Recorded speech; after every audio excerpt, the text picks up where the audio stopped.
For more on what the House Oversight Committee has received, we're joined now by Illinois Democratic Congressman Raja Krishnamoorthi, member of that committee. All right, Congressman, what can you tell us about the files that are now in the hands of the committee?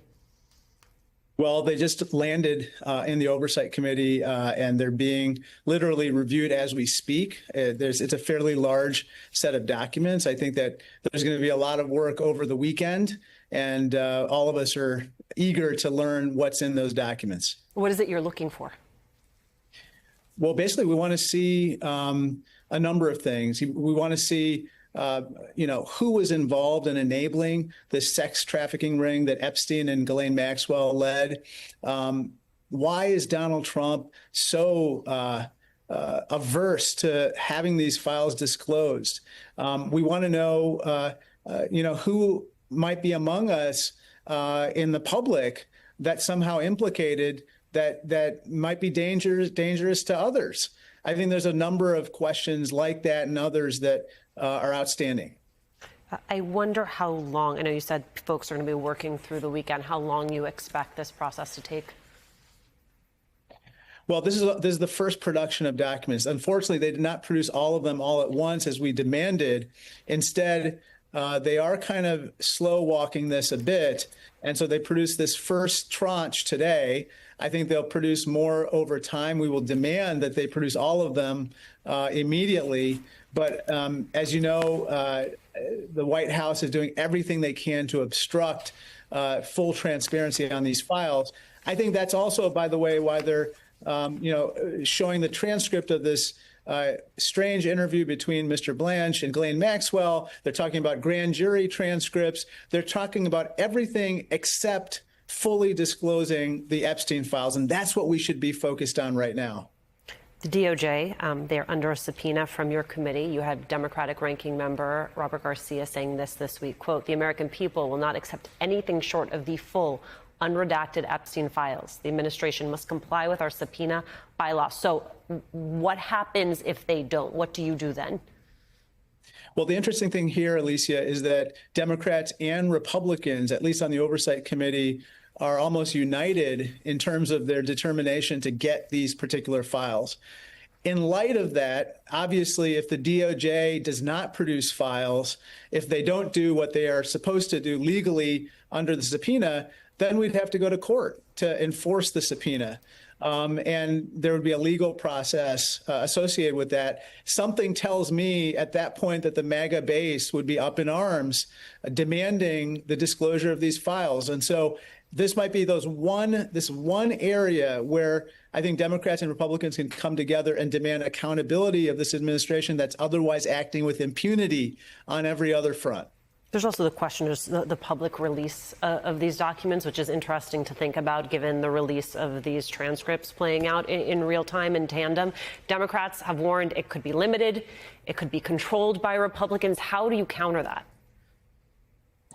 Well, I think that we have to be vigilant about anything that's being withheld by the committee.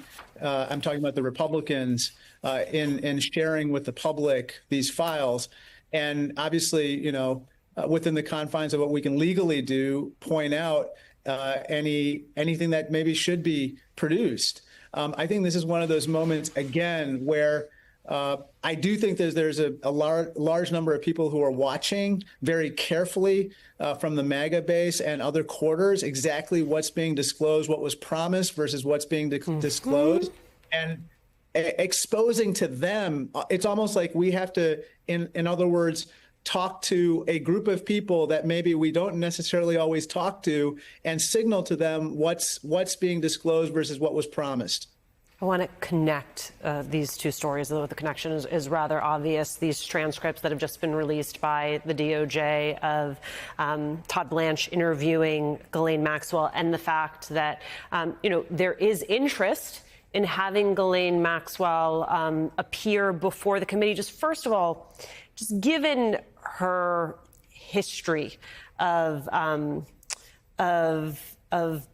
being charged with perjury, for example, do you think that there is actually something valuable to be gained by having her testify? Possibly. I mean, I think I would much rather examine her or question her in a hearing setting or a deposition after seeing all the documents, because you need the documents to really understand whether, there's validity to what she's saying, and to have an effective cross-examination if you think that she might be fibbing.